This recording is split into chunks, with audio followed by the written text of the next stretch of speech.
Mindjárt kérdeznek. Én Zsupa Péter vagyok, Rónai Róbert. Rónai Róbert? Igen. Sziasztok. Robinak van egy lövése. Itt van ennek a dolognak neve itt körülöttünk, úgy hívják, hogy? Salgótarja. És mit találták ki vele 90 hányban? 99-ben. Arra gondoltál, hogy?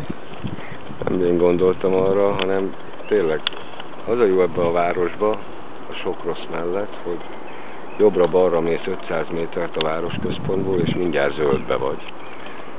De itt vannak ezek az épületek, amik hát idéznek egy időszakot, meg egy múltat, de természetesen ez a jelene is a városnak.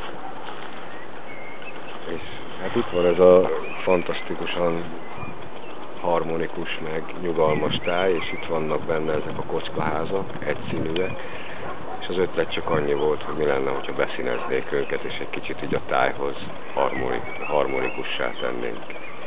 Ebből született a Tarján Tarkán elképzelés. Akkor még azt gondoltuk, hogy ez a mi eredeti ötletünk, azóta eltelt már több mint 7 év, lassan 8, és már valahol ezt megcsinálták, többek között Tiranában.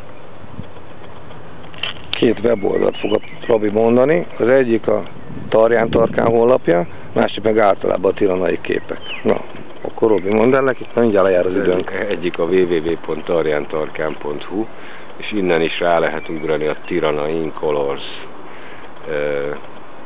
link néven a tiranai házakra, de ott annyi webcím van, hogy ezt nem akarnám felsorolni, hogy ha Google keresőbe beírjátok ezt az egyszerű szószerkezetet, hogy Tirana in Colors, akkor fantasztikus képekkel találkozhatunk. Megköszönjük a figyelmet, mert lejár az aksia, meg nincs hely a memória kártyán. Sziasztok! Hello, sziasztok!